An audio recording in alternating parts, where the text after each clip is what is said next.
안녕하세요, 일렉트로캠입니다. 오늘도 테슬라 관련 이야기를 시작해볼까 합니다. 오늘 주로 다룰 내용은 이제 자율주행 측면인 거죠. 테슬라의 FSD와 다른 경쟁사들, 특히 이제 포드나 GM이 어떻게 하고 있는지에 대해서 이야기를 해볼까 합니다.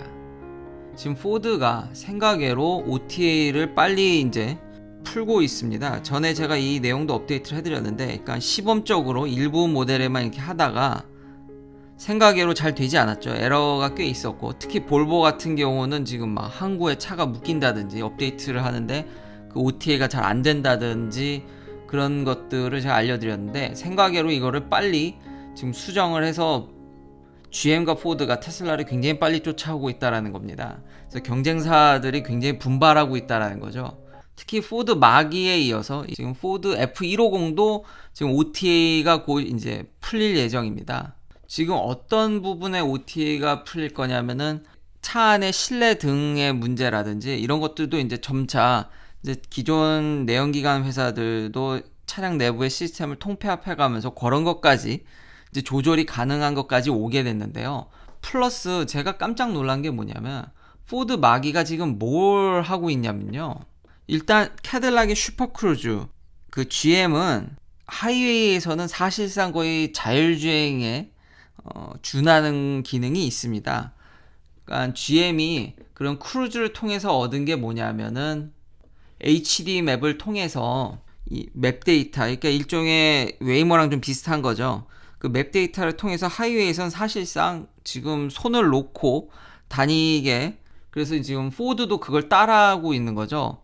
이거를 OTA로 풀겠다는 겁니다. 그러니까 미리 어느 정도 하드웨어는 다 돼 있고 돈만 내면은 테슬라와 똑같이 그걸 풀게 돼서 지금 포드는 굉장히 GM과 비슷한 행보를 가고 있는데, 이 핸들 앞에 이 눈을 트래킹하는 장치가 있어서 전방만 주시하면은 손을 놓는 거죠.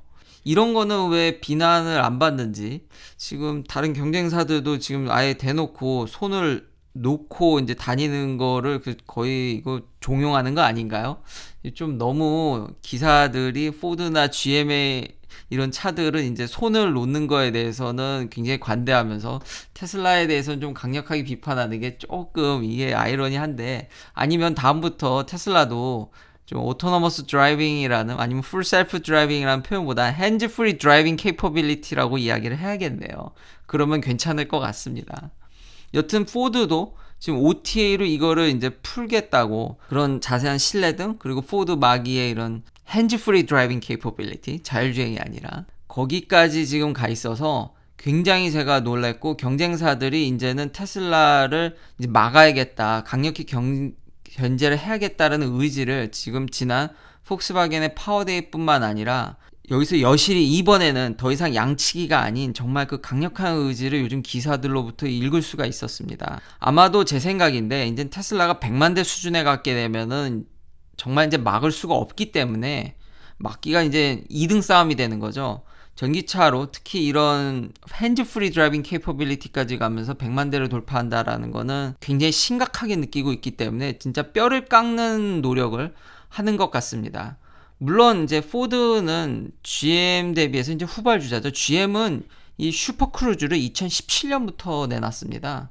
그때는 벌써 그러니까 3년이 넘게 흐른 거죠. 그래서 이제 데이터가 꽤 축적이 돼서 처음에 나왔을 때는 제가 이것에 대해서 그렇게 밸류를 주지 않았던 게, 커버되는 그 HD 맵이 커버하는 에리어가 너무 부족했습니다. 근데 이제 차츰차츰 이 커버리지가 늘면서 슈퍼크루즈는 20만 마일에 이제 도달했습니다. 이제 미국의 웬만한 괜찮은 정말 인터스테이트 하이웨이는 다 커버하는 수준입니다. 물론 포드는 후발주자다 보니까 요게 좀 부족하거든요. 포드는 지금 현재 10만 마일 수준으로 이제 알려져 있습니다. 10만 마일 정도 커버하기 때문에 그 GM의 슈퍼크루즈의 초기 단계라고 할 수 있겠습니다. 그러니까 아직 두 회사 다 테슬라 대비 떨어지는 건 맞으나, GM 같은 경우는 OTA라든지 포드도 물론 OTA지만 이 슈퍼크루즈 이번에 2021년 캐딜락 에스컬레이드라고 해서 정말 미국산 풀 SUV, 엄청 큰 SUV죠. 근데 나름 정말 독보적인 모델이고, 이거는 수요와 그 상품성, 이걸 원하는 사람들이 정해져 있습니다. 그러니까 고정적인 수요가 있기 때문에 일단 간판 모델입니다. 여기에도 이제는 업그레이드된 슈퍼크루즈, 이제 울트라 크루즈로 가기 위한 전초인 것 같은데, 이제는 레인 체인지도 아주 가볍게 쉽게 한다든지, 그리고 아까 말씀드린 그 맵이 이제 늘면서 자사의 크루즈를 통해서 이런 기술들을 축적하고 시간이 지나다 보니까 여기도 이제 데이터가 쌓인 거죠. 그러다 보니까 이제는 꽤 쓸만한 수준까지 온 것 같습니다. 굉장히 이런 레인 체인지도 즉각 테슬라 오토파일럿만큼 부드럽게 좀 작동하는 것 같고요. 액티베이션 하는 방법. 그러니까 옛날에는 이걸 활성화시키는 과정도 굉장히 불편했거든요. 리뷰들이나 이런 걸 보면은 상당히 이게 내연기관 회사들은 버튼이 많아서, 근데 이걸 굉장히 간소화했고, 역시 GM 역시도 이게 데이터가 쌓이다 보니까 이런 차들을 계속 운행하다 보니까 브레이킹 엑셀레이션도 훨씬 더 부드러워졌고, 이 레이더도 튜닝하는 거에 있어서 좀 더 부드러워진 거죠. 다 옵티마이제이션이 점점 돼서 지금 내연기관 중에서는 단연코 GM이 반자율주행에 있어서는 선두를 달리는 것으로 보입니다. 이제 테슬라를 제외하면요. 굉장히 이런 광고 영상들이나 보면은 참 저걸 보면서 저런 광고에 사람들이 열광하게, 지금 대놓고 지금 사람 손을 떼고 지금 하는 걸 너무 종용하는데, 정말 너무 이게 반응이 너무 달라서 아이러니하지만 지금 굉장히 어쨌든 경쟁사들이 열심히 이제 오고 있다는 거, 테슬라가 좀 긴장을 해야 된다라는 점. 물론 아직 테슬라보단 떨어집니다. 거기다가 제가 누누이 얘기하는 기존의 내연기관 회사들은 이제 오스번 이펙트를 걱정해야 될 상황인데요. 어제 제가 그 노조의 반대에도 불구하고 지금 심지어는 포드는 이런 기세를 몰아서 지금 전기차 라인업을 멕시코 공장이 더 늘리는 걸 고려하고 있습니다. 당연히 이게 멕시코로 갈 수밖에 없는 게, 왜 제가 수직 계열화를 계속 강조하냐면 가격적인 문제가 가장 큽니다. 근데 여전히 이게 지금 더군다나 현 정부 하에서는 법인세도 올릴 확률도 있고 이러다 보니까 지금 멕시코 공장을 계속 만지작하고 인건비가 더 다운되는, 그 가격을 더 낮춰서 더 차를 싸게 생산할 수 있는 곳으로 지금 포드가 전기차를 간다면 이걸 지금 고려를 안 할 수가 없는데, 이렇게 하다 보면 역시 노조의 반대라든지 지금 OTA를 이렇게 하다 보면은 딜러십의 반대들, 그런 딜러 어소시에이션, 이런 반대들을 어떻게 내연기관들이 헤쳐나갈 것이냐, 그런 문제들이 있습니다. 작년에 컨슈머 리포트가 이런 반자율 주행에 대해서 평가했을 때 퍼포먼스에 대해서는 압도적으로 테슬라 오토파일럿을 손을 들어줬습니다. 근데 이제 종합점수에서 테슬라 오토파일럿이 현격히 떨어진 이유는 이거죠. 그러니까 드라이빙 인게이지먼트, 그러니까 드라이버 인게이지먼트, 그러니까 운전자가 한눈 파는 거에 대해서 제대로 감시를 못하니까 이 포드나 GM은 이걸 아이 트래킹을 해가지고 심지어 선글라스를 써도 그 신기하게 그거를 잘 트래킹해서 전방을 안 보면은 바로 경고를 내려서 이제 셧다운을 시킨다든지, 이런 것들 때문에 이제 캐딜락이나 그런 면에 있어서 컨슈머 리포트가 점수를 너무 잘 줘가지고 종합점수에서 테슬라를 이기는 모습을 보여줬는데, 왜냐면 그 드라이버 인게이지먼트에 있어서 테슬라는 최하점을 받았습니다. 그건 종합점수가 떨어졌던 건데, 거기다가 이번에 아마 컨슈머 리포트가 이 평가를 또 한다면은 지금 GM 같은 경우는 커버리지가 늘었기 때문에 더 좋은 평가를 받아서, 아무래도 테슬라는 기존 시스템의 이런 드라이버 인게이지먼트에 대해서 좀 개선이 없기 때문에 더 격차가 벌어질 수도 있겠으나, 그렇다고 해서 지금 제가 계속 얘기하는 FSD가 뭐 쓸모없다, 전혀 그렇지 않습니다. 이 제가 보여드리는 영상을 보면은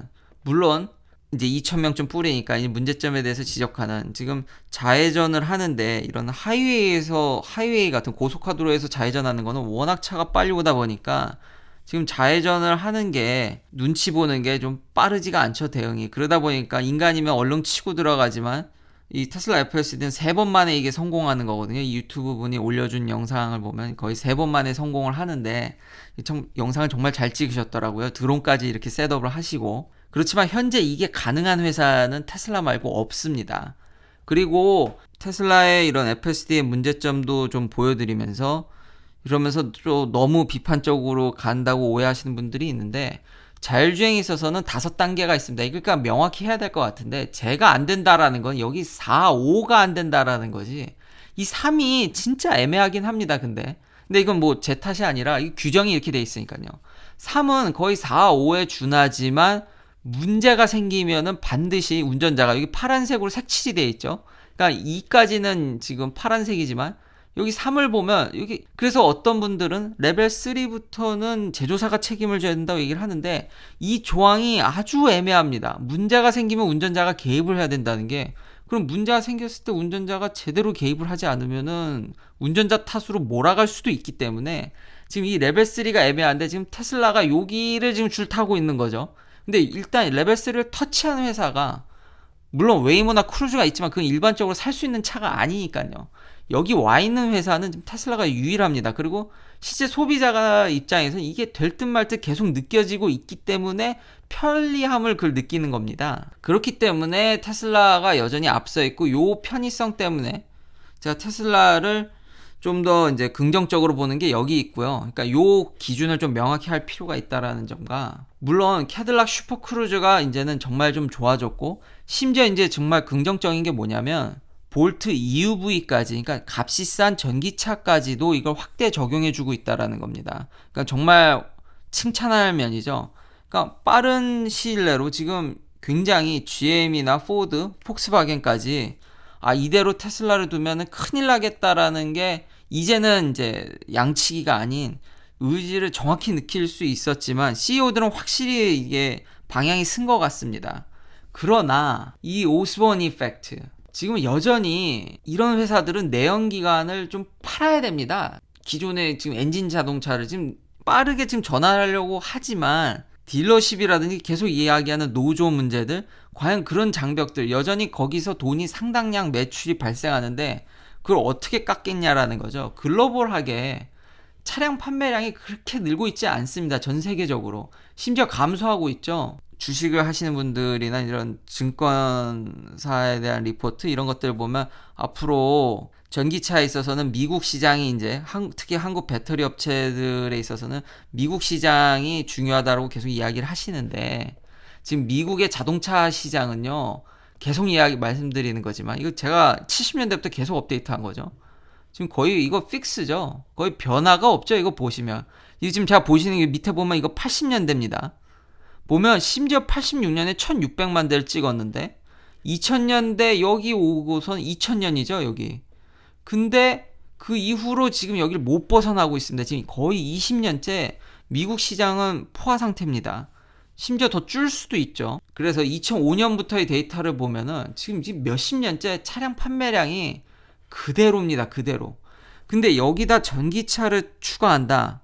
그러면은 자기 내연기관 살을 깎아야 됩니다. 계속 노조 문제, 그 딜러십 문제. 지금 OTA를 통해서 포드 역시도 그런 문제를 해결하려고 하고 반자율주행 것 측면에서도 그런 OTA를 통해서 하게 된다라면 기존의 딜러망들을 어떻게 할 거냐라는 거죠. 파이가 더 커지고 있지 않는 상황에서 이런 일들은 기존의 회사들은 부닥칠 문제들이 굉장히 심각합니다. 과연 그런 것들을 어떻게 넘어갈지. 물론 테슬라가 실수한 면들을 잘 피해서 이제 후발주자니까 엄연히 GM과 포드는 테슬라 대비 후발주자입니다. 그래서 테슬라가 간 길에 이제 보완을 해서 쫓아간다 할지라도 본인들의 이런 이미 얻고 있는 이런 문제들 지금 절대 자동차 시장 미국 시장은 늘어나고 있지 않은데 여기서 이런 대응력을 어떻게 키워갈지가 앞으로 주요 관전 포인트라고 할 수 있겠습니다. 마지막으로 한 가지 이야기를 빼먹었네요. GM은 일종의 자율주행 구독 서비스를 이미 하고 있습니다. 아직 한 건 아니죠. 할 예정입니다. 정확히 얘기하면 표현이 좀 이상한데 왜냐하면 이런 식으로 구독 서비스를 할 수 있군요. 그러니까 맵 데이터가 필요하니까 이 슈퍼크루즈나 포드도 아마 비슷할 것 같은데 그러니까 이거를 쓸 수는 있는데 3년 동안만 공짜고요. 이제 맵을 업데이트를 받지 못하면 이게 아무 무용지물입니다. 그러니까 이게 하이웨이에서만 작동을 합니다. 그러니까 일반 도로에선 테슬라 대비 현격히 떨어집니다. 그러니까 맵이 반드시 있어야 되는데 3년간 공짜고 그 후에는 매달 그 밀리미터 단위의 라이다로 이제 측정된 맵을 업데이트 받기 위해서 매달 25불을 지불하셔야 됩니다. 일종의 구독 서비스라고도 할 수 있겠네요. 그리고 한국에 계신 분들은 맵이 지금 미국에만 제공이 되기 때문에 한국에는 이 슈퍼크루즈나 포드가 앞으로 할 액티브 드라이버 어시스턴트 시스템, 그러니까 코파일럿 360 이런 것들은 해당이 없습니다. 긴 영상 시청해 주셔서 감사합니다. 내일도 테슬라 관련 이야기들로 찾아뵙겠습니다.